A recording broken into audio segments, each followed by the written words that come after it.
Folks, welcome in. It is Saturday morning, June the 9th, a lovely time here in the Northeast. No rain for the final leg of the Triple Crown today. It is Saturday. Once again, folks, welcome in at SBR Sports Picks. You are watching live the closing line Saturday. Sit down and be your host today, Donnie Rightside, with the big man on campus. Big man, it's a Saturday. Welcome in, my brother. How you doing, Donnie? What's up? Hey, man, doing good, brother. How about yourself? How'd you spend the night last night, huh? Just did my, when I got a haircut, watched a little NBA, and was on with Gabe Morency, typical Friday night, Yeah, I sat through a recital last night over 4 hours, got out just in time to see the last play of the night. I had the Cincinnati Reds go down, so I theoretically also, Jeff, took a haircut in baseball yesterday. Yeah, well, we all take them. Happens, bro. No, welcome into the chat box out there. First in there, let me just get a quick reset here of my YouTube channel. If you like the show, hit the like button. If you don't like it, hit the dislike button. Retweet the show out to everybody. Today's show, as is throughout most of the summer, obviously, Jeff, we're going to focus on Major League Baseball, breaking down the cards, see if we get some odds and ends out there, maybe some information out there that might sway you a little bit in pressing that button there to put the wager in and get some winning wagers. But some other things also coming up on the docket, Jeff. NBA action. It's not fantastic. Say it again, Donnie. You cut out. My fault. NBA action. Yeah. Not fantastic, Jeff, no, they like to say. It was not. Cavs quit last night, which, listen, Donnie, look, if you watched LeBron's press conference that he had on, Thursday, I mean, it looked like the season was over for LeBron. It looked like he had just kind of said, you know what? We're obviously not coming back. Fourth game is just going to be obviously playing out the string. That's what it really seemed like. LeBron is, I think, that interview kind of made it clear he was leaving Cleveland. I mean, he just looks like he's done. He's done with it. Like he's ready to move to someone else, go to do something else, and just be somewhere else. I didn't really expect much different last night. We could all pretend that the NBA has a hand in things, and maybe they do sometimes, but I think we saw in this series that doesn't matter what happens. Golden State's just way better than everybody else, and they deserved it. I mean, they played very well, and LeBron is going to move on, and we'll see where he goes. Yeah, no, I didn't get to see one jump shot of that game last night. Came home, looked at the final score, and just figured to myself, probably wasn't a game even throughout. Did Cleveland even feel like showing up? And to me, again, I don't bet the NBA. Thank goodness I don't bet the NBA. But I was going to say, if there's one game that Cleveland might win, it would be this game. But just watching some highlights this morning, seeing how it played out there, same thing out there. I mean, LeBron and a bunch of tools. And then my favorite thing is, hey, I basically broke my hand after game one, but for some reason, I don't have to report that to the NBA or to anybody else or make an excuse over that end of it. It's always nice to see, Jeff. We'll see if Cleveland gets fined over that injury. What do you think? Yeah, I mean, you got to disclose that kind of stuff. And, shout out to the NBA. I mean, so much for that integrity policy. I mean, that they were going to – weren't they going to charge states for integrity fee? Yeah. That doesn't seem too integrity based there. I mean, hiding injuries and stuff. And yeah, listen, say what you want about LeBron. I mean, it just looked like he had quit. I mean, it was over.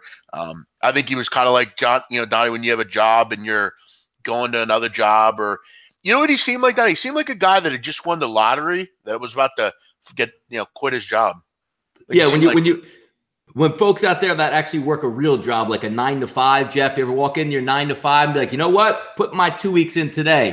Sure. You don't get your 2 weeks, bro. You get the bag, you get the box, you get escorted out by security. You don't get to work your 2 weeks. Looks like LeBron handed that in last night with the rest of his team. But even if you do work the 2 weeks, you don't really do much. Like, you're not going to benefit the company because you're leaving. Yeah, especially if you're in sales. Yeah, exactly. Yep. It's like the last week of being a senior in high school. Like, you don't do anything. You sit there, you wait for the end, and you get everyone's happy and fun, and then you get face the real world. Yeah, listen, it was over. I was surprised we saw people betting last night on the Cavs. Just didn't look like a spot where I don't think they cared. It was over. Yeah, harkening back to my high school days, Jeff, I just wish I was smart enough at the time to know that once I got accepted into college, I basically should have coasted through the final 3 months of high school and probably didn't even have to show up on time. I wish they would have clued me in back in the day on that as well, Jeff. Well, I didn't show up much in high school at all. So, I mean, I didn't really care.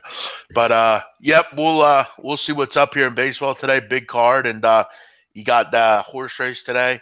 Listen, we don't know a ton about horse racing. I don't follow it.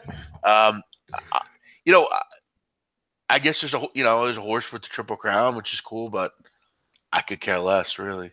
I like it, though. I like the pageantry because, Jeff, the Belmont's on today. Would there be any other reason to tune into the Belmont at any time if there wasn't a Triple Crown in process? I like the whole, pageantry of it. It comes down, it seems like by the time the horses get on the track, it takes 1.5 hours for them to actually get to the gate and start the race. But I do root for the Triple Crown because I do like the moments out there. But I mean, you're seeing the odds out there. What are we, minus 150 to win the race again? That's like 3 straight. Unbelievable. A horse has that much odds 3 straight times out there. The only caveat today, Jeff, no mud out there. Does that hamper justify or increase justifies strength and speed out there on the track today? I would think it would. I have no idea. I mean, if I'm correct, if he ran both the other two in rain, so I don't know. I mean, I would think it would.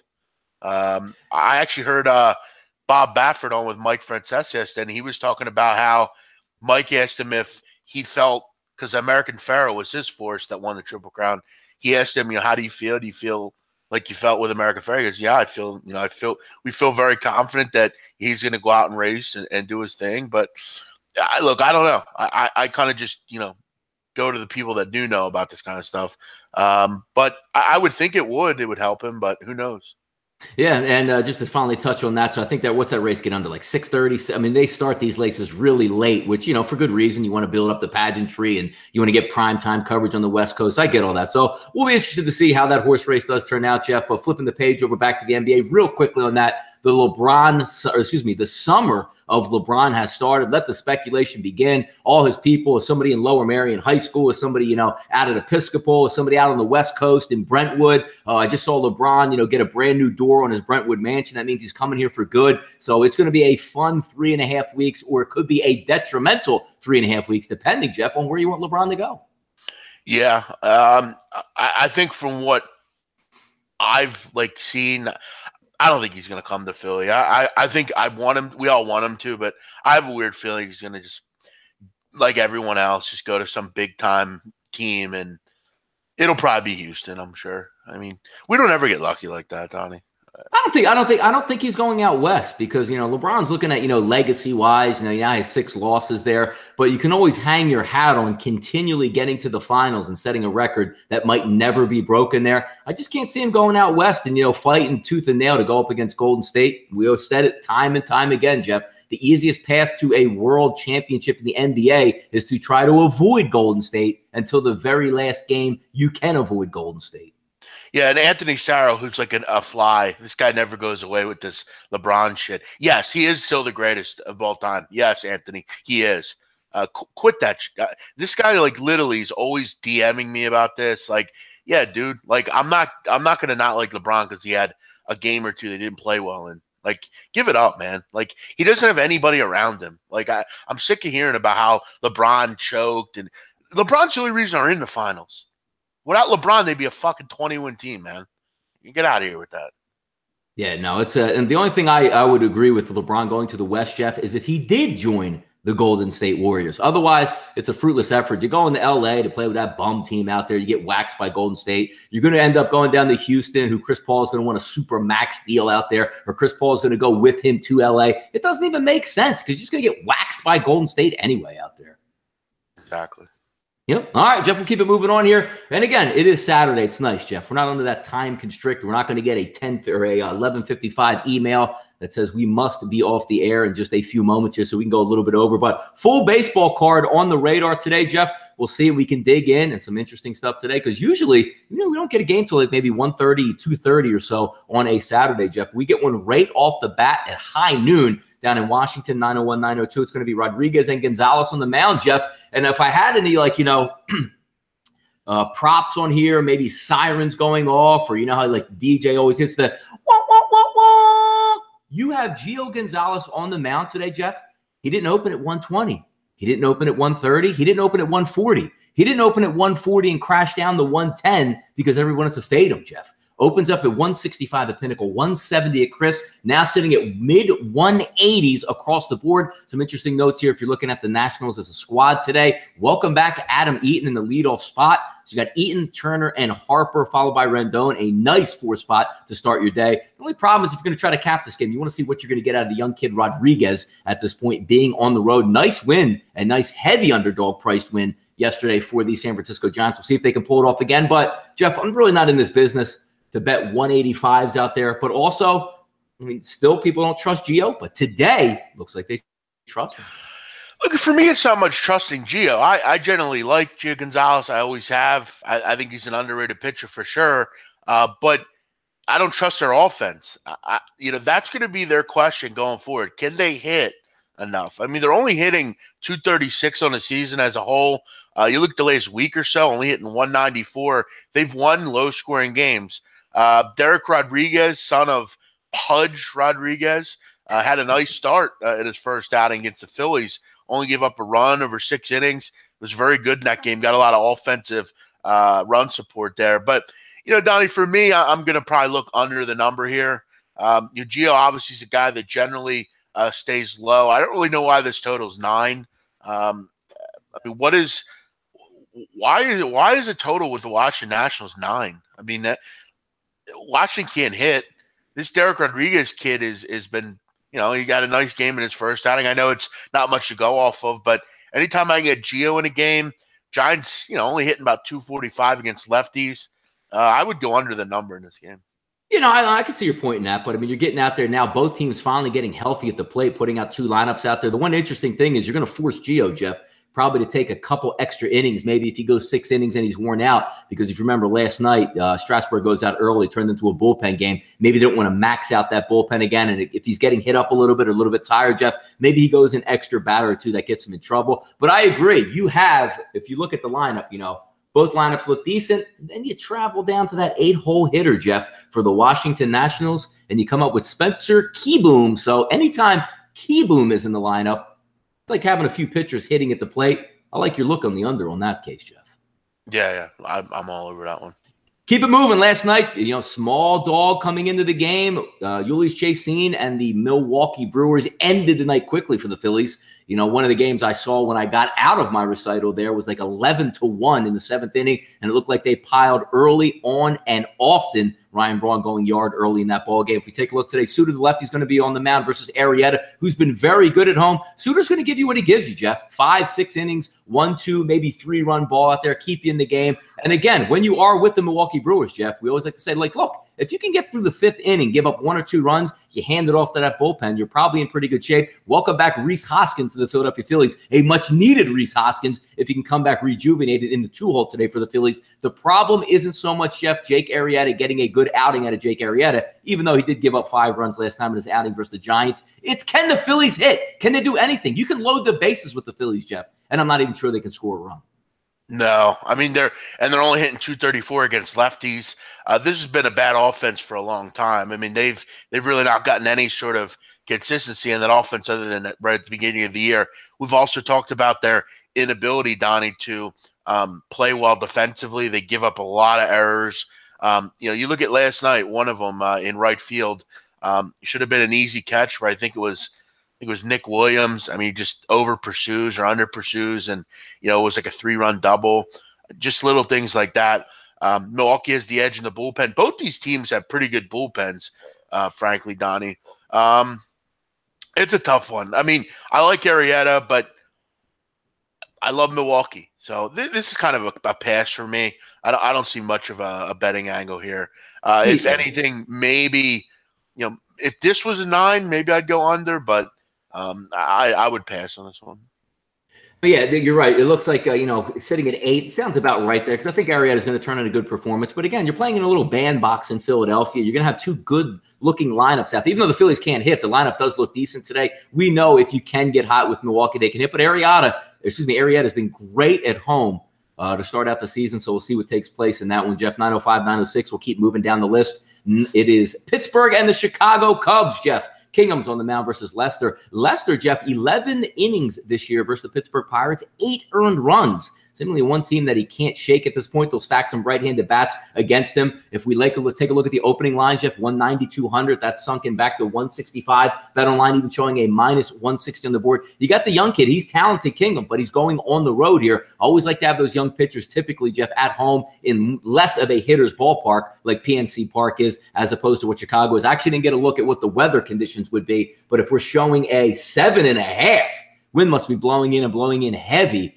out there at Wrigley Field. If you're looking at just number counts, Jeff, 18% of the tickets coming in on the Pittsburgh Pirates. That line is dropping. That might trigger a little effect there. But, overall in the season, that line trigger hasn't meant overall that much. I think obviously the Cubs are the better team. But again, Joe Madden doing Madden things today, Jeff, batting Chris Bryant in the leadoff spot. I don't get it. Never understand anything Joe Madden does. Yeah, it's kind of rainy. It's wind blowing in. Not an ideal baseball game. But look, Pittsburgh's struggling. I mean, they've lost 6 of 8. They're starting to kind of go away in the NL Central.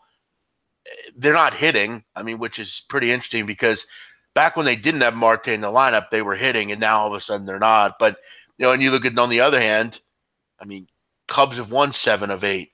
But you look at their wins. A lot of them generally are close. They're not like big-time 3, 4, 5 win run games. If you want to lay a run line, which you're going to have to in this kind of game, you want to obviously have a little bit, Boston, a team like that, Houston, they generally win by big margins. But the Cubs, for whatever reason, don't.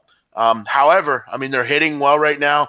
They've been good at home offensively all season, scoring over 5 runs a game. I'm just not confident that Pittsburgh can hit John Lester. John Lester's been very good. Nick Kingham has not been very good. He's not going particularly deep into games either. I would lean Cubs on the run line here. But all 3 of these games, not really a ton here so far. Yeah, I'm trying to take a look at some early lineups here. Another interesting one also, for some reason, Jordy Mercer is leading off for the Pittsburgh Pirates. So looks like both these teams in Wrigley today just went into the bucket and just picked out of a hat where anybody was going to bat in this one. You got Mercer, Meadows, Marte. So you're going to load up from the right-hand side. It's a decent-looking lineup out there. There are some strikeouts in that lineup with Polanco and Rodriguez out of the 7 and 8 hole. I do actually like the way the Cubs lineup look if Bryant is not leading off. Maybe put Hayward lead off and Bryant second overall. So we'll see how that plays out there. But 2 decent-looking lineups coming in here, 2 decent pitchers. But again, looks like that wind is blowing in, Jeff, with a 7.5 out there in Chicago. Here's an interesting game coming up, Jeff, 4:10 Eastern time. That's going to get underway, 9:07, 9:08. It's going to be Waka and Castillo. We've seen Castillo in the past be dominant. It's got electric stuff. A lot of Jose Barrios to me, Jeff, in Luis Castillo. Just hasn't found his groove yet this year. But Michael Waka all season long, Jeff, and lately has been phenomenal. So let's lay it out to play it out again, Jeff. 78% of the tickets, 85% of the money on Michael Waka. You can't beat this guy. He looks unbelievable. Castillo a little bit shaky. The Reds seemingly sometimes can't get out of their way. Let's open up this line at 128 and 135, and let's drop it all the way back down to a pick'em in Cincinnati, Jeff. Go figure. Is it just a public strict fade on this one, moving that number all the way down? Because what leads you to believe that Michael Waka is going to go up and get lit, or more likely that the Reds are going to actually come through with a victory here? That line says right now, alert, alert, alert. You better be on the Reds. But hey, man, you still got to see it play out. Listen, I'm at the point with this where I don't think it means anything anymore. The Reds remind me of the Browns. Sharps are always on the Browns, no matter what the line is. It doesn't matter. I continuously see these sharp bettors betting Cincinnati. Last night they did it. I have them. Yeah, and it never matriculates into anything. They do it every time Homer Bailey pitches. It never wins. This is just a sharp angle. This is what they do. You look at everything on paper here. Waka has been fantastic. He's actually had the best season of his career. You get a St. Louis team right now that's murdering the ball. And they're hitting 300 over the last 7 games, scoring 5 runs a game. So, I'm sorry, I'm looking at Cincinnati. I'm sorry, they're killing the ball. But Cincinnati or St. Louis is, starting to get it going a little bit, but their pitching's been obviously very good. Cincinnati's had the issues with they just can't get anyone out. And Castillo is a good comparison, Barrios. That was a good comparison, Donnie. But with him, he's just too inconsistent right now. One night he'll look really good, and then the next 2 starts he's giving up 5 and 4 runs. St. Louis hasn't lost this year to Cincinnati. They're 8-0. And you look at Waka in his career against the Reds, 10-1 in 16 starts with an ERA of 2.41. I might be a square here, but I'm sick of seeing these line moves benefiting Cincinnati, and you don't get their job done. I would go with the Cardinals here. Yeah, I mean, you're looking at the game last night, you had Matt Harvey coming. You've heard me talk time and time again. He is a shot fighter at this time.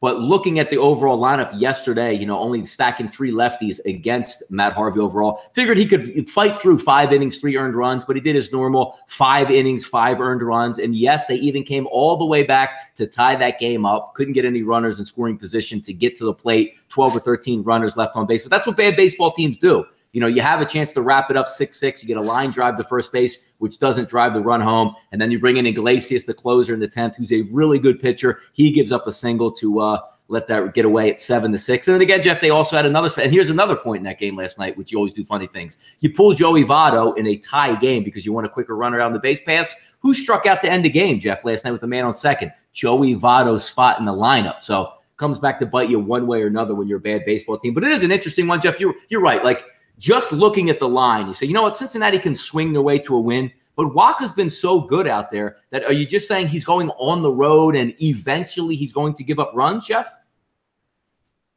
I think eventually, but I mean, he's going on 6 days rest here, Michael Waka, which is kind of good. I mean, especially off the performance he gave, he gets an extra day of rest. Yeah, listen, I've seen this before with the Reds. I mean, this is no surprise. This is what always happens with their line, it seems like.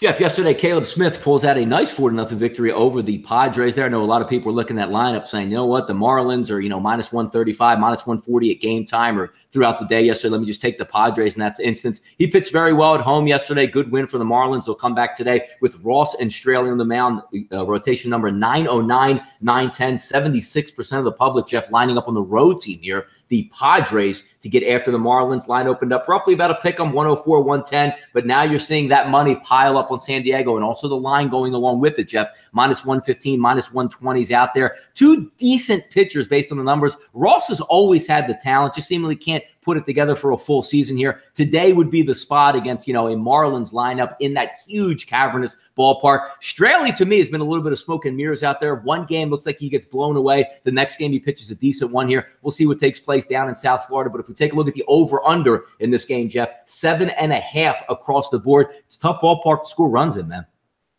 Do these teams play every day? Every day, yes. It seems like they're always playing each other. I feel like last week we talked about this, and I said pass because they were playing each other. Yeah. Straley's an interesting character. I mean, right-handers are hitting .98 against him over the last 30 days, but you look at his walk percentage, Donnie, 19%, which is among the worst in baseball as far as qualifying innings. Look, I don't know. I mean, I'm not going to watch this game. I don't care about this game. When this game finishes, 5 years from now, it'll be a blip on the screen. I could care less. Both these teams stink. They're not winning anything. Listen, I'm definitely not taking San Diego. They hit 222 on the road. Yeah. I have no interest in this game.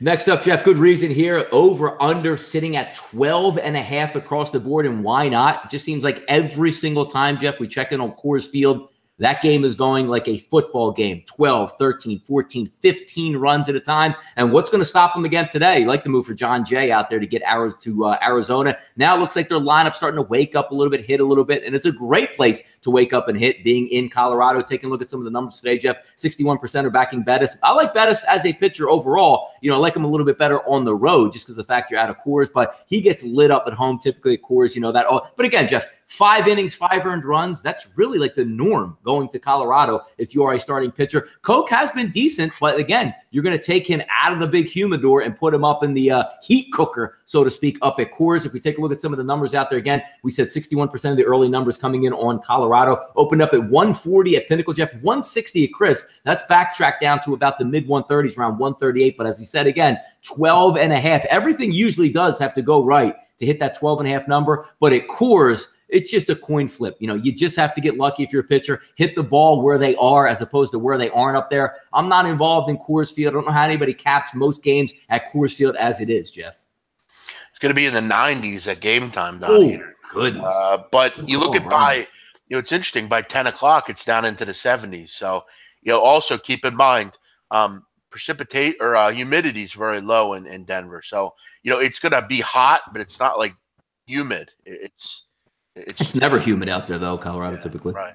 All flies. Yeah. I don't know. I'm kind of skeptical on betting over in this game. I mean, that's a lot of runs, man. It's a lot. Runs. Yeah. Arizona's got a great bullpen. Matt Koch has been fantastic. I mean, other than that one game against Cincinnati, he has been very good, Matt Koch. 6 of his 9 starts have gone under the number. He doesn't walk a ton of batters. He's got a good whip. But we all know Coors is a different animal. Bettis has struggled there. It seems like a lot of people struggle there. Their own pitchers are better off on the road as opposed to at home. I don't know. I think this will be right around the number. Whenever I get a 12.5, I'm always generally going to take it under, especially when I have at least one pitcher that's fairly good. But as you said, Koch, young kid, has had some success, but he's never pitched here. So it'll be interesting to see what happens with Matt Koch because Shelby Miller's coming back. Robbie Ray will be back. Mm-hmm. You got to wonder what will happen with Koch. But, maybe it could be like a Godley was last year. Godley was very good, and they kept him around. So we'll see. Tough game here, man. I'll tell you what. I'll take Arizona. I'll lean Arizona in this game. I like the Koch angle. Bettis has struggled in his career against Arizona, and this Diamondback team starting to hit a little bit.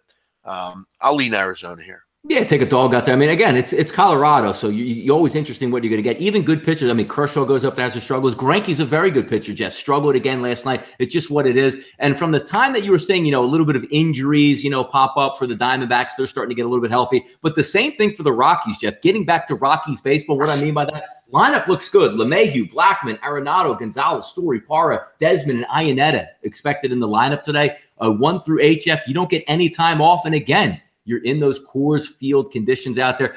How many times have you seen it, Jeff? 5, 1 through 6. You're like, oh, man, I got to get to 13. And all of a sudden they explode in the 7th, 8th, and 9th innings out there. It can happen at Coors, and it can happen very quickly. But again, you're right. It's all about the number. 10.5, 11, which means if you get 6-5, you could see that. You get a push at least. 12.5, you need a 7-6 type ball game to get after. Can they do it at Coors, Jeff? They do it a lot, but you're right. When you look at the 12.5, it does seem pretty substantial, but 2 good hitting lineups. 9:10 Eastern time start, Jeff. 9:13, 9:14. Atlanta's going to go out. Dodgers with a nice win yesterday. Walker Buehler again seeming to impress out there. He had a heavy number last night too, hovering around that 180, 190. A lot of public money, Jeff, coming in on the Braves, just figuring that was a little too much to bite off at that point. But Dodgers pick up the W, 58% backing the Atlanta Braves here, Jeff. Over under across the board, 7.5. You're getting another big number out of Alex Wood, 180, 185. But that number has come back today into the low 160s. Wood, I believe I haven't checked the last numbers there. For some reason, not coming up on my screen. But Wood, I think, got hit around a little bit his last time out, but it's been a pretty steady pitcher over the years. I like the way the Dodgers are waking up at the plate, Jeff. They are, too, getting healthy as well. Yeah, but Wood over his last 7 1/3, he's given up 11 earned runs. Yeah. He's gotten crushed. Listen, at this price against the Braves who hit lefties, I would take the Braves. I like this spot here for them. Anibal Sanchez has been pretty good, surprisingly enough. A little bit of career renaissance for him so far. As we know that the Dodgers are playing better, they might hit him around a little bit. I kind of like the over in this game, Donnie. I mean, I don't know that I trust Anibal Sanchez. I mean, do you? Does anyone trust Anibal Sanchez to keep pitching this way? I think he's destined to give up at least 2 or 3 runs here. At 7.5, I would go over the number. Wood has struggled. And he's going to struggle, I think, against a Braves lineup that can hit those lefties. I'll tell you what, this is a tough card so far. I think there's some better games towards the bottom of this card, but I lean over here.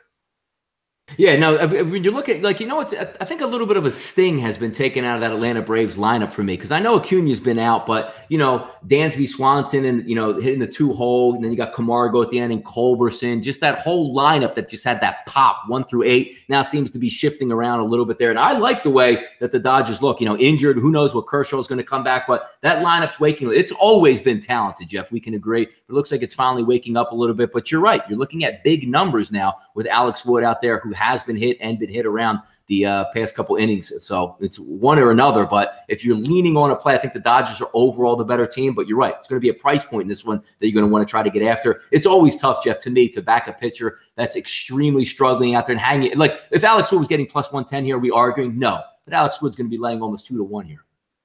Exactly. That's my point. I would lean Braves. I'd lean over. By the way, it looks like you have a little virus message on your computer back there.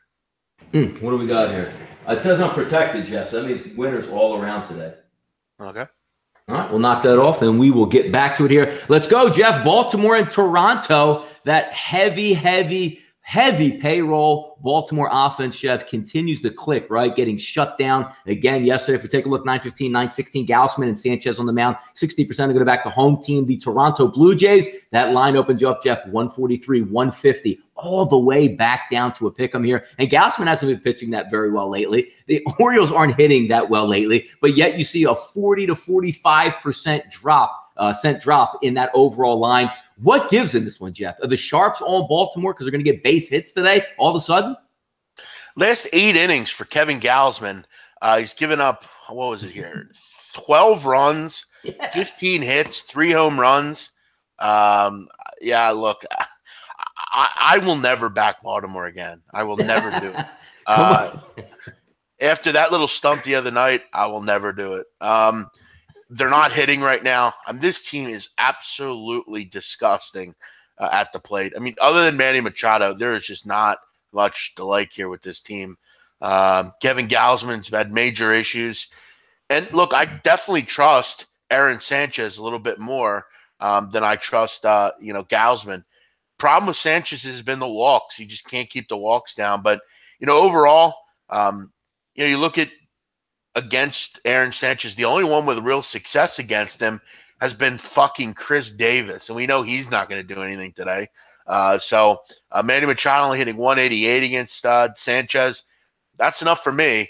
When Manny Machado struggles, they struggle. I'll take Toronto.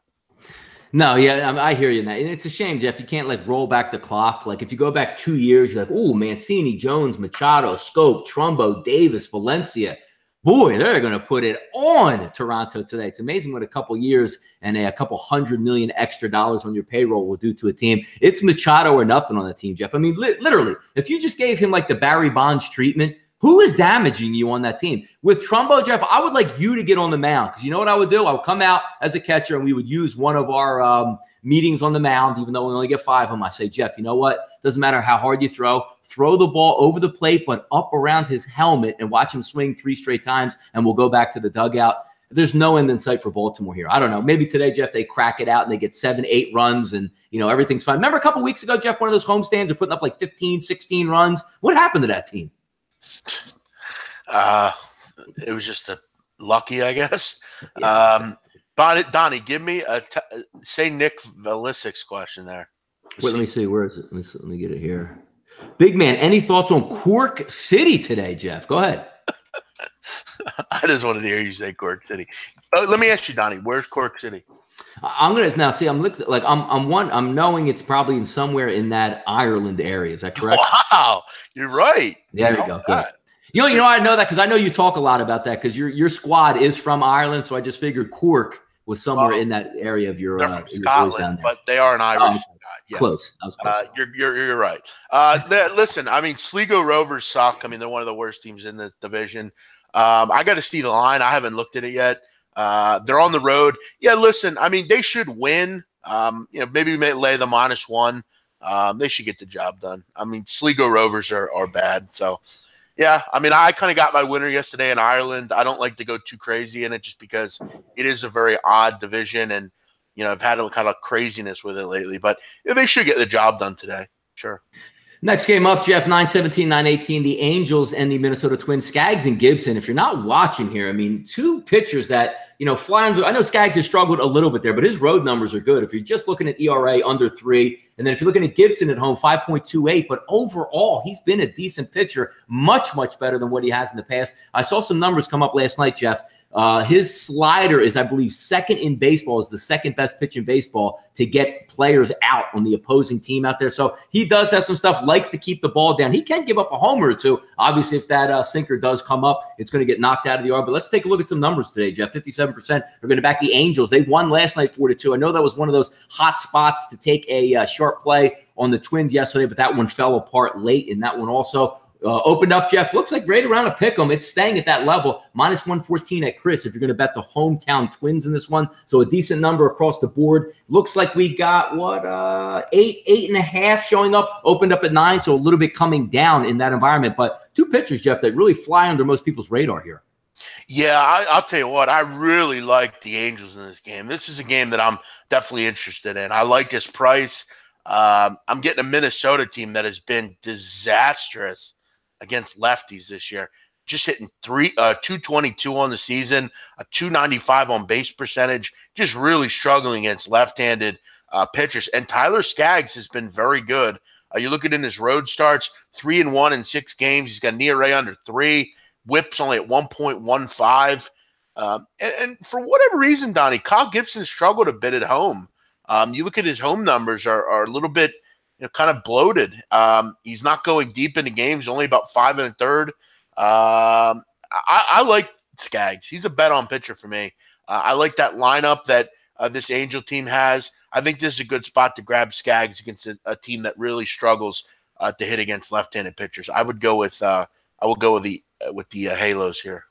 Yeah, no, I can't blame you. I like that lineup there. And Gibson is tending to, to me, you can't trust him in some certain situations. He's going to have a lot of right-handed bats coming at him. If he keeps the ball down, that's fine. But I do like Skaggs as well. Just waiting for that. I don't know, since Joe Mauer's been out, what are we just waiting for that Twins lineup to come back and correct itself? I mean, they can hit at times out there. Max Kepler's very good. A couple guys in that top of the order also very good as well. But, it just boils down to what price point are you going to have it, Jeff? I think you're probably getting back to, look, if I'm going to get the Angels and Skaggs here at a +101 or +102, why not just go ahead with it, right? Yeah, and Donnie, I want to make we do have some time here. I want to go and just chat about one of the comments I've seen on the chat here.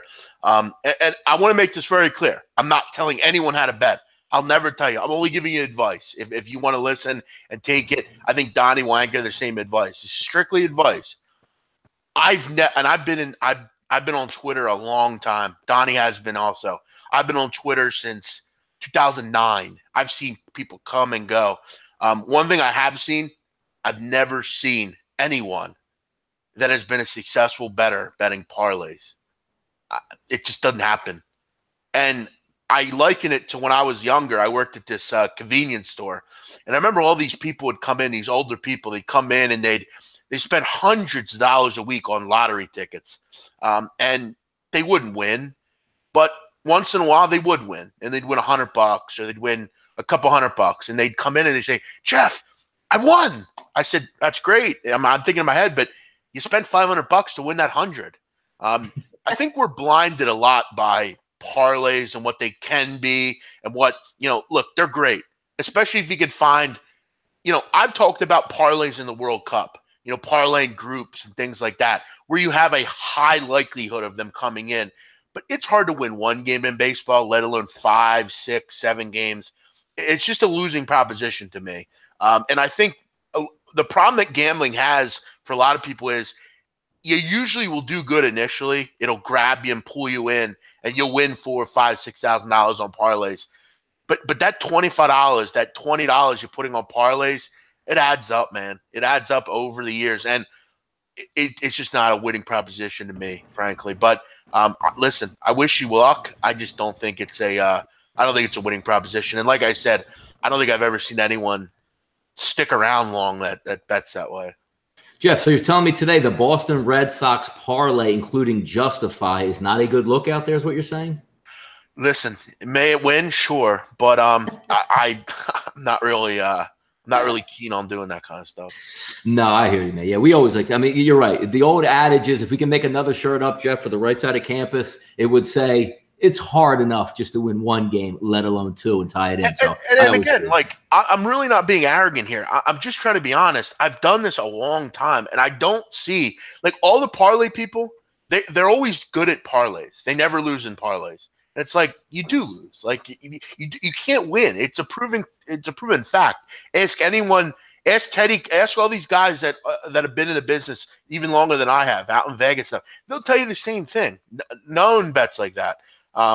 You know, I don't know. I don't know what yeah, I mean, even like you're looking at last night. If you had a couple anchors last night, what easier anchor last night was Chris Sale into a parlay? What other anchor could you have in there and just said, I'm going to throw Strasburg in at home in a parlay? Both of those went up in flames. It is hard because just because you have those high numbers, I mean, there's still professional athletes out there and injuries can happen. And JD Martinez sits out last night and all of a sudden what happens to the Boston offense, Jeff? They can't score. So a lot of that stuff does come into it, but you're right. The old adage, Jeff, simple, keep it simple. It's hard enough, folks, just to win one game. And we're talking about baseball, Jeff. We have big time winners. I'm not even talking about like football, like a 2-team parlay in football, which good luck winning those as well. By the way, Donna, we have a listener in the chat. I wanted to say something. I wanted to say, all right, we're back. This thing we do in the chat now. I got a Diet Coke and a Ville Palm here. This thing, how are you? Why don't you just say we're back after this? All right, we're back. Let's go to Donnie in South Jersey. Donnie, how are you? Yeah, we're good. One of it's the summer shows that will come up too. We have the top 5 list, Jeff, on the right side of campus. Get ready because one of these Fridays we are going to bust out impressions again. So be on the lam for that. I'm working on my Mike Francesa one. It's tough. I got to work on it. Yeah, no, you'll get there. 919, 920, Jeff, Kansas City and Oakland, Duffy and Bassett. And if you've watched anything about baseball, Jeff, I have a surefire lock of the year for you today. And here's how I'm going to explain it. Here's how I'm going to explain it to you. Which Duffy are we going to get out there, Jeff? The one that gets hit for 7 to 8 runs a pop, or the one that I believe was 2 starts ago seemingly just shut down a Major League Baseball team? But the angle here is on the Oakland Athletics. If you see the numbers for Bassett, Jeff, he hasn't pitched in Major League Baseball in 2 years. Bassett? I have Cahill. Yeah, he's out. He's out. Bassett's going to, I believe, take over today in the updated numbers here. But if we take a look, I have Bassett just got in red, so I don't know if it's a spot start or Cahill, but I'm just going to go with Bassett here in this environment, Jeff, because if you know anything about baseball, if you haven't pitched in Major League Baseball in over a year, if you struggle in like your minor league rehabs, that automatically means, Jeff, 7 innings, 1 hit, no earned runs. Lock of the year, Oakland Athletics, Jeff. How about it? Yeah, you might be right, but I mean, Chris Bassett has been absolutely horrible in AAA. I mean, fucking Christ, this guy in 10 outings has an ERA over 6 in AAA. Listen, we can say what you want about KC. They're actually a pretty decent lineup. They can hit. If it's Bassett, I'm looking towards – what's the line, Donnie? Do you have the line? I don't know if this is a reset line, though, Jeff, because obviously with Cahill, it's going to be a much different line than minus 185. Looks like it's actually in the 160s now. I don't know if that's actually the correct line because I had that line change in there, but let's just go with it. You're looking at the A's minus 160. But again, they're sending out like Frankie Montas and stuff, and for some reason, Kansas City can't hit in Oakland. They've been dormant. So what makes you believe they can hit anybody at this point, Yeah, listen, if it's Chris Bassett, maybe a Kansas City team total over. I don't know if I trust Danny Duffy, but Bassett will get hit around. There's no way he pitches well here. Luke says, Donnie, I know you like to look at pitcher splits. How do you cap the hitters? A lot of time with the hitters there, you're into the season a lot, so you can already have the feel. Jeff will tell you this in college basketball season. Jeff spends a lot more time in college basketball capping over the summer and early months of the season. Once Jeff gets into January and February, I don't think, Jeff, you have to look at a ton of numbers to know how good Creighton is on defense at this point. The same thing with baseball, but asking the splits from when I look at hitters there, you're going to take a look at average and do they strike out, but weighted on base average is one of the tools I like to use, and I just use it against splits. How do they do against right-handed pitchers? How do they do against left-handed pitchers? Because if they rake with their average, the weighted on base average is probably going to be high as well. Just a generality. Who hits well against lefties and righties? You split that up there. And again, you throw it into some of the metrics that you like to use, but weighted on base average to me versus a lefty or righty usually gives me a pretty good line there, Jeff. No, I agree with you. One other thing, Donnie, another soapbox moment here. We have to stop saying that if we don't agree, like Sean Thompson saying, hate on me if you want. Listen, I'm not hating on you, bro. I'm just giving you advice. Whether you take it or don't take it, that's your own business.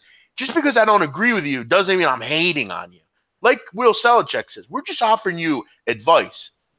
I feel like for me, like if I want to learn about building houses, I'm going to go to my dad because my dad's been doing it since he was able to work. I don't know about building houses, so I would go ask him. If I wanted to learn how to, do heart surgery, I would go to a heart surgeon. For me, like if you want advice, which I don't know if you do, you're telling us you bet parlays. I'm just giving you my advice. Whether you do it or you don't, I'm going to go ahead and bet that long term that is not a winning possibility. You might hit now. I get that. That's great.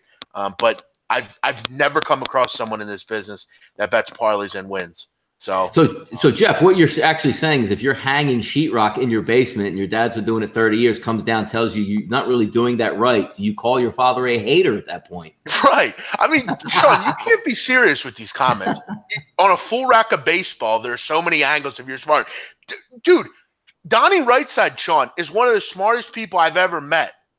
Doesn't mean being smart has nothing to do with this, bro.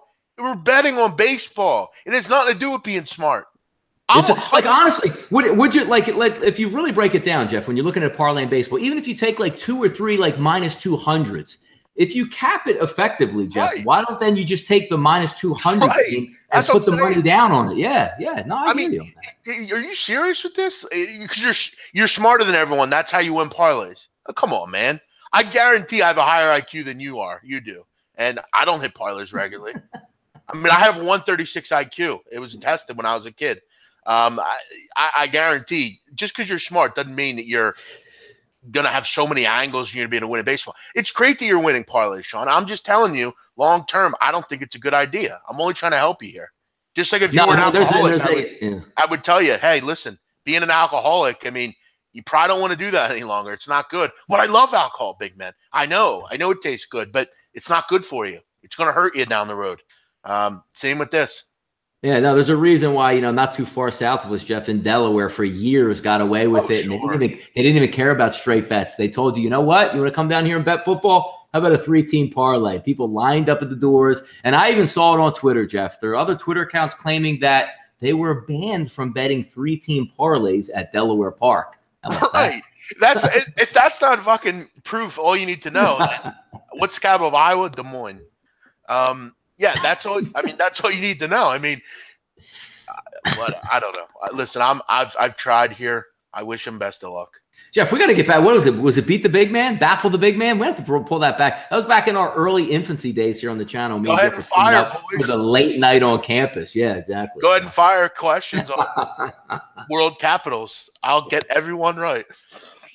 All right, Jeff, some lefties battling here, 921, 922. The Chicago White Sox, fresh off a monster dog victory yesterday, 1-0 over the Boston Red Sox. Rodon's going to go out as a lefty versus David Price, also a lefty, 89%, Jeff, lining up again to take those Boston Red Sox. Line opens up here, Jeff, 245, 260. That's peeled all the way back in some places, Jeff, to a 2-1. Over under 9 across the board. Not a lot of stuff to look at with Rodon out there. Do you think David Price comes in and gives him a yeoman's effort? Chicago White Sox have a sneaky type lineup. Obviously, last night you're facing Chris Sale. It's not going to go over too well, but you see another lefty on the mound today. Do they make it 2 in a row, Jeff, the White Sox, with big-time dogs? I wouldn't really think that they would. I mean, White Sox don't win very often. And Rodon, I'm concerned with. Rodon had major control problems last year. That was kind of one of his knocks. And he's always walking people. Walks. We'll see if his mechanics were fixed. I got to read in a little bit more to if they were and what they did to fix them. But, I mean, no J.D. Martinez possibly. Mookie Betts is obviously out. This lineup is not as potent as it was. And keep in mind, Rodon is coming off left shoulder surgery. So that's kind of a concern. But I don't want to lay 212 with David Price. I don't know. Pass for me. No, you're right about that. And seeing some things come up here, ERA minus and XFIP minus out there. All those stuff, those futuristic numbers, yes, they do have some advantages there, but you want to take a lot with a grain of salt out there. I don't use ERA, old school ERA that much anymore because there's more advanced numbers that you can line up to find somebody's true ERA. But I would say to you, like, it's a mix and match for you, whatever works. Like, we're not going to jump in and just say, oh my God, boy, I just learned about XFIP. I'm going to go heavy on that. And just, that's all I'm going to get used to because I used to use FIP at this time. There's a lot of stuff. Read up on it and find out what works for you and what you think, breaks down those, lefty righty combos out there, what you can see a big difference in there. If you use Sierra, which is the next hottest one out there. But again, take control of it. There's a lot of stats in baseball, unlike any other sport. Just play a little mix and match game out there and see what works for you. That's the best advice I can give. It's not like, hey, Jeff, do you love XFIP? Yeah, I love XFIP. Well, that doesn't really help anybody out there if they don't know how to properly use it or take a look at some other numbers up against it. No, I hear you, Donnie. No, you're feeding out some good information today. I want to ask you, Donnie, Good Life DMV, do you guys have anything against ERA or XFIP? No, that was the question. Yeah. Okay. Yeah, you're telling me that. Yeah, as far as that, I would also agree. Like, I think ERA, and I've said it before, if you have a guy that's made 3 starts and his ERA is 8.8, he might have 2 real good starts and 1 poor. You obviously have to. I'm a little bit more impressed with some of the advanced stats there. Donnie, let me ask you quickly. I was talking. There's a guy on Twitter that keeps wrangling me about. I'm not a Vinny Velasquez fan. Yes, correct. And I've made that clear. I think he should be in the bullpen. I don't think he's, this guy thinks he's a number 2 starter. What do you think about that? Well, I mean, if you would have said like when he was first coming over in the Phillies trade, who was the trade he came over for, by the way, that we got him for? It was down to Houston. Was it the closer? Who's the closer for Houston? And Giles. Giles, yes. I believe he came over in that deal. But looking overall at him, Jeff, live arm, lot of talent. What do you have? 16 strikeouts in one game before. But, you're seeing over time, like, yes, he's still a young pitcher technically, Jeff. But how young is he really when you just see the same mistakes that are made over and over? When you look at pitcher pedigree, like Aaron Nola comes into the major leagues, up, down, up, down, up, down a little bit, then sort of gets it together and knows how to pitch out of circumstance. Just like Velasquez says, you know what, Jeff? I've always been good. I've always had a live arm. It'll eventually work out. It might seem, better if he can control it where he turns into like a setup man somewhere. And that's why I agree with you there. But the Phillies are so young at this point and not ready to win. I just keep throwing him out there, Jeff, because maybe it does click in and you can use him as a number 2, number 3, or number 4 over the next couple of years when you're ready to win. But at this point right now, it is what it is. He usually pitches very well at home, got shelled last night. But again, if you're going to go up against a good lineup and you're only going to say, you know what, let me just throw this dynamic fastball at you, people are going to crack you around. And not for nothing. I mean, all the great 1 and 2 pitchers in baseball, they don't give up 10 runs over 3 innings. It doesn't happen ever. By the way, Brian Seymour, potassium symbol and periodic table. Yes. K, I believe. I might be wrong. K, I think it's K.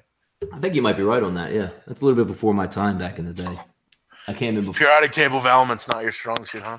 Yeah, exactly. I think that came in after I left high school, Jeff. That's how old I am. Next up here, 9. No, I'm just kidding.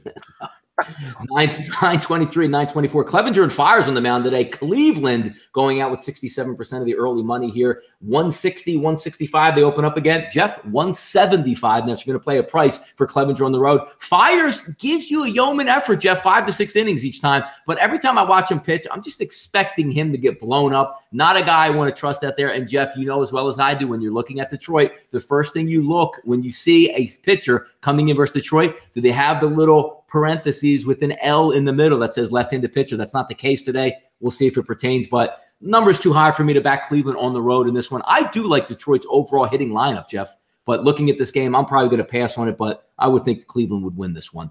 Well, you're going to get 9 at bats here, so if you're laying the run line, you got that kind of working for you. I like Clevenger. Clevenger's been pretty damn good. He's got a little out of hand lately. He gave up a couple runs against Minnesota and Houston, but a bit better of a lineup to face here. We obviously know as long as Detroit's not facing a lefty, they're just not that potent. I know we see that they are generally pretty good at home, and this is a day game, which generally works out well for the Detroit Tigers. They're usually pretty good in day games, but this Cleveland team overall has played pretty well. I need more runs though out of them. If I want to cover a run line here, I need 4, 5, 6 runs. I don't want 3 or 4. That's going to be a tough one. Another game I don't have a lot on. And this is a tough card today. All right, sliding it down, Jeff. Here's one we can all get behind and get ready for again. I was on Tampa last night. Line crashed down. I saw stacking righties versus Gonzalez, maybe a decent shot to fade them. Again, the MO is get down 4-0 if you're Tampa Bay. Claw back, have a chance to tie or win the game, and just can't get over the hump. We'll see what changes today. For the first time, it seems like since the last time Jeff Snell pitched, we're not going to have a bullpen effort with the mixed mosh out there. Snell, one of the best pitchers in baseball right now, or at least pitching like one of the best pitchers in baseball. You're going to have a rematch of what you saw last week, Jeff, and King Felix on the other end actually pitched really well, which is strange this year, versus the Tampa Bay Rays. They're going to do it again today. 50-50 ticket split, Jeff. 138, 120, it opens up, now sitting around that 140 range, and I tend to agree. Snell dominated that lineup. I think he can give you 6 to 7 really good innings here. I still think watching Felix out there, you get that same feel. Sometimes when you don't look at the numbers, you can look at Matt Harvey and say, you know what? He's just not all there yet. Relies more on his curveball, breaking ball than he used to have that power fastball that he would be able to mix in. Snell is a heavy favorite at home here. Or, Jeff, do you just ride out and say, you know what? Seattle's already beaten them, hammered them over the past couple games. Why don't we just get after it again and take Seattle to plus place here?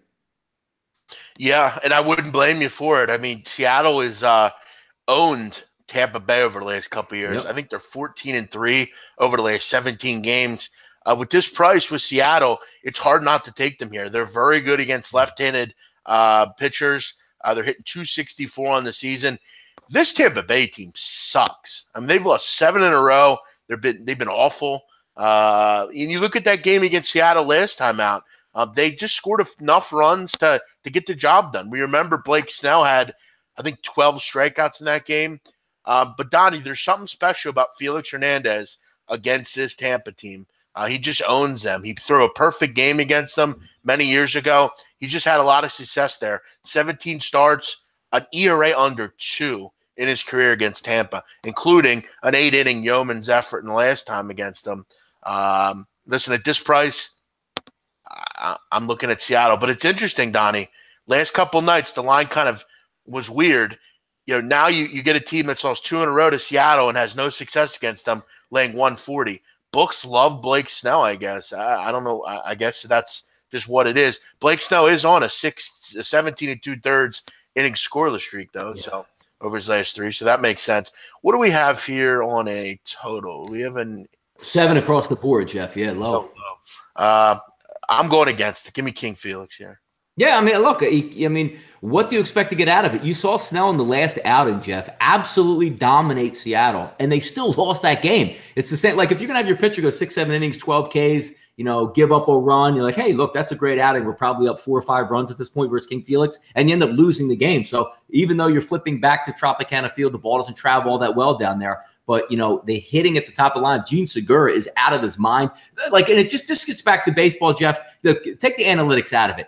D. Gordon, contact speed hitter to lead off. Gene Segura, speed and contact at number 2. Mitch Haniger comes right behind him. Is there any question, Jeff, why Mitch Haniger is having such a really good year this year? Because the 2 guys in front of you put pressure out there on the pitcher on the base pass and get on base with contact swings. Whatever happened to that in baseball, Jeff? I have no idea. That's a great point by you. Who was it back in the day? The Florida, back when they were the Florida Marlins. I used to love when they had Juan Pierre 1 and Luis Castillo 2. They were on base every time, creating havoc. Build that. Seattle's got a damn good lineup right now, Jeff. And you know what, Donnie? This has the looks to me of. This has the looks of a close game, and Tampa gets screwed because they've used their bullpen so much. And they lose late in this game. That's what this has the feel of. I think if you like Snell, you should take him first 5. I would want to avoid any kind of bullpen here. This is random, but Donnie, you see me. Do you think I could steal a base off John Lester? No, you cannot steal a base off John Lester. I don't know, Jeff. No, I think he's rolled the ball to first base a couple of times, but I don't think any. I don't know if you could, because he can step off the mound and sort of chase you down, so to speak. You know what I mean? You can't just run and he can't do anything about it. But I still don't have any idea why a legitimate major league base stealer doesn't take like a 15 to 20 foot lead off him and laugh at him as soon as he goes first motion, just steal second base. Is it against the unwritten rules of baseball? Maybe. I don't know. Well, listen, I don't know. That's a good point. I would probably steal them all the time, but I don't think a regular civilian could do it. I mean, obviously, baseball players have, they practice it and they have like tactics and stuff. So yeah, I don't think he could. Another big line here, Jeff, 927, 928, Houston, Texas. Morton versus Minor, 87% of the tickets lining up on the Astros, who had a nice win yesterday, 7-3, backed behind Verlander. Over under this one, Jeff, opens up at 10, slips back to 9.5, but obviously a pitching mismatch. Morton, I believe in his last game, I don't have the stats up, did get hit around a little bit there. But then again, you're going up against Minor. He's going to be a lefty. They're going to stack righties versus Minor. How does that normally work out for Texas, Jeff? Probably not good. Like Mike Minor is complete garbage. Mike Minor. I don't know what Texas does a lot of. You see the Fisters, the Miners, Austin Biebers, Bibbins, Dirks. Yeah. Bibbins, Dirks. Yeah. No, I actually had Houston last night. I didn't really like the card last night either, but I did take Houston on the run line, and it was a nice winner for me. Yeah. Listen, Mike Minor's garbage. He can't. I know he had like a nice start to the year, but I don't buy it. Morton's, we know, very good. You look at Donnie, Mike Minor. Mike Minor's allowed 5 runs in 5 innings in that game against the Mariners. He's got an ERA almost at 8 over his last 5 starts. He's starting to come back down to earth, which is no surprise. Yeah, I think Houston puts up a nice little crooked number tonight. I would probably lay the run line here.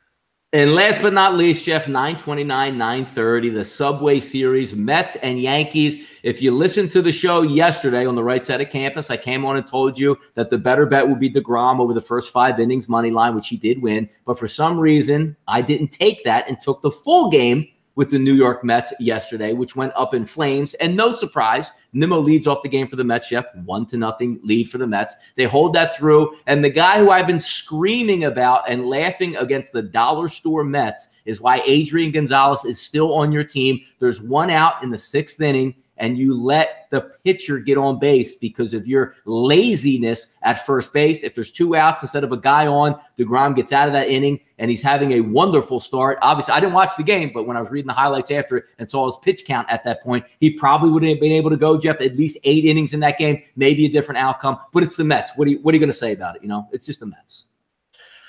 Yeah, listen, the Mets are I don't know what else to say about them. They're obviously, they act like they're the unluckiest team in baseball, and they are. It seems like every pitcher. Yesterday Syndergaard's going to miss a start, and Familia goes on the DL.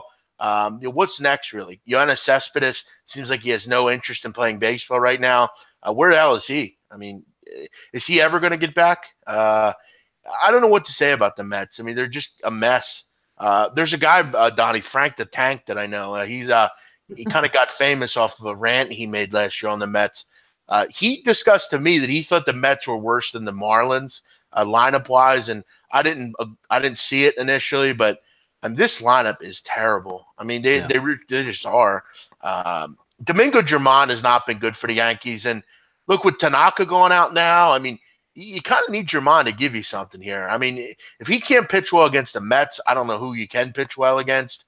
Look, they're hitting 139 over the last 7 games. And by the way, to the surprise of no one, they've lost all 7 games. I'd have no interest in the Mets right now. None. No, because you're just waiting for the Yankees that eventually, they'll swing and hit a home run like they did last night. But Mats has been good over the past couple games. But what leads you to believe that the Mets right now can abuse anybody? Like Tanaka, you thought maybe they'll scrape out, 2 or 3 runs off Tanaka and DeGrom will have a good game, which was setting up for that. But the Mets can't do anything. But the most hilarious stat about the game last night, Jeff, if you didn't even look at the game and you had an almanac in front of you before the game started and you said, you know what, DeGrom's going to start. The Yankees are going to have 1 base runner in scoring position and he's not going to score. You would think the Mets would actually win that game. Nope, 4-1 loss. Exactly. No, listen, they got a big time home run last night. When and not for nothing. The run they got off DeGrom with Tanaka was pretty cheap. You're kind of thinking, wow, that's how they're going to score. But yeah, you make 1 bad pitch, that's what kind of happens. A couple Twitter comments, Donnie. Big Johnny. I love the Mike Francesa imitation, but my favorite is Joe Duffy. I don't even know who Joe Duffy is, but that imitation is spot on.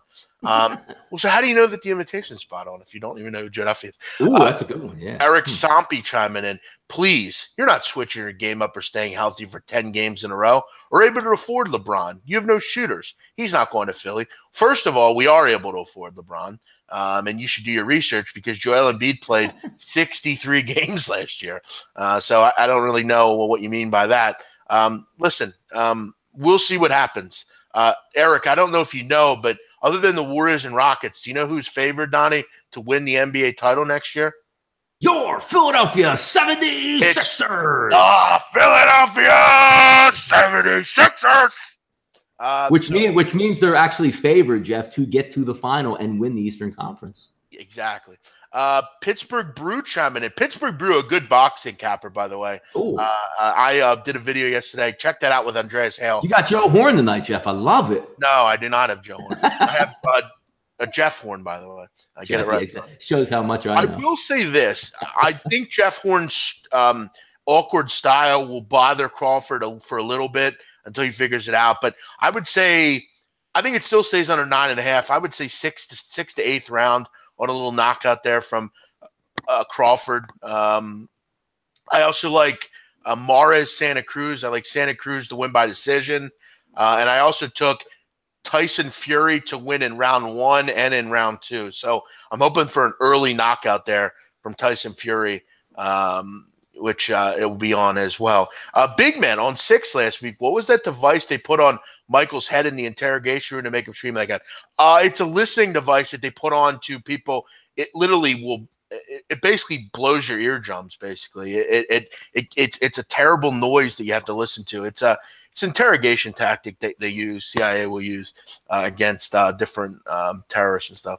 LeBron is going to the Lakers. They're getting CP3. Okay, yeah. Well, I don't see that, but good luck. Charlo Crawford money line's a lock. Yeah, but you're not getting a great payout back there. Fury's 2 feet taller than his opponent. Yeah, probably. What kind of shape is Fury in? Looks good to me. We'll see. Should be a fun day of sports, Donnie. Overall, Donnie, do you have like a play you're looking at? I'll throw out one if you're. No, I got a couple like in the wheelhouse here. I haven't fired on any wagers yet, but I'm going to look at me. I'm going to take a look at some ticket counts out there, but I also want to see some lineups and how they match up. If you're taking a look, Jeff, the one I want to point out is the Angels game. Wind blowing in a little bit, but if you're backing the Angels today, this is the type of stuff for an American League ballpark that infuriates me, or excuse me, American Ball Club. In the lineup, Jeff, the lineup card comes out. Your 7 hitter is Jose Miguel Fernandez. Your 8 hitter is Jose Brinceno, and your 9 hitter is Michael Hermosillo. So just be careful out there with that half-ass lineup with the Angels today, folks. Well, then I'm going to go to my play of the day, and I'm going to go with I'm going to go under 8.5 Angels Twins. Oh, yeah, there you go. Yeah. With that lineup, I don't love the Angels as much. I love Skaggs, though. Don't like that lineup today. I like the Twins generally, but not against a lefty. And I think Kyle Gibson will have success against that tougher lineup. I'll go under 8.5 play of the day, Twins Angels. It came in last night. I'm digging a little bit on some of those other games. I mean, I like Blake Snell out there, and I want to see how those lineups actually come out because it's one of those games, Jeff, also that when you see lineups come out, these guys have played a lot of games in a row. D. Gordon, as we know, just coming back off the DL. Maybe D. Gordon sits down or a Segura sits down in that game. Some of those things can be really key ingredients when you're going out about those games. Same thing with that Angels. Like, as soon as you said that that's going to be your play of the day there, you have those and again, they're not easy outs, but it's always nice to see when you have that soft underbelly in the American League at the 7, 8, and 9 that they're going to throw out there today. So maybe Kyle Gibson gets by on a couple games, Jeff. Yeah, no, I agree with you on that. I'm going to rock with it. I'm going to see where we go here. One other thing, Donnie, who was that here? Neil Frank saying take Rafael Dos Anjos today. Yeah, I don't do a ton with UFC, but I do think he's going to kick Colby Covington's ass. Colby Covington, Donnie, is a guy that I came across. Gabe Morency told me about this guy. This guy's like a wannabe Conor McGregor. He has got something to say to everybody. Mm-hmm. Donnie, you should have heard his comments the other day against the Eagles. Oh, You would not. I did hear him. Did he say he was going to win the belt and take it to the White House because the Eagles were quote unquote something bad? Yeah, he wasn't too happy. He basically said, there are losers, and I'm going to take the belt to the White House. Da da da da da. So yeah, he's a prick. I wanted to say you guys are all great. Nobody in handicapping does what you do, and you're dedicated for the lowest prices ever. Thanks, bud. Appreciate it, man. That's kind of you. Let's wrap it up, Donnie. Yep. We'll jump into a weekend here. We'll be back next week. Everyone have a great weekend. Donnie, finish it up here. Yeah, no, great weekend, guys. Thanks for tuning in again. Another episode of The Closing Line. We'll be back on next Saturday. Me and Jeff, of course, will be on Monday for the Right Side of Campus at 10 a.m. If you haven't done so yet, one last thing, follow us on Twitter. Both me and Jeff also follow the channels there at SBR Sports Picks. It's always fun doing the show. Big Men on Campus brings it every Saturday. We're going to sit back, cheer on the Triple Crown today. A lot of baseball all day long. If you have any questions out there, and I stress this all the time, a lot of people out there on Twitter aren't accessible. The bigger names out there, you can't just reach out to them. Like, I don't know what our return rate is other than, hey, you guys suck. Like, we're going to return, and we'll probably return fire, and hey, you guys suck as well. Reach out to us. Let's have some fun. Let's win some money, Donnie, and we'll be back at it. Go ahead. Also, if you contact me and say, nice play last night, I'm going to come back at you the same way you came at me. So, I love these guys that hit me up and say something stupid to me, and I tell them, fuck off, back to them. Oh, fuck you, fat fuck. What did you expect to happen? Would you mean just accept it? Fuck off. I'm not going to deal with that. But you're right. If you're nice to me, I'm very much nice to you. Have a great day, everyone. Yeah. Enjoy your Saturday. Be safe, and we'll see you next week. Bye-bye.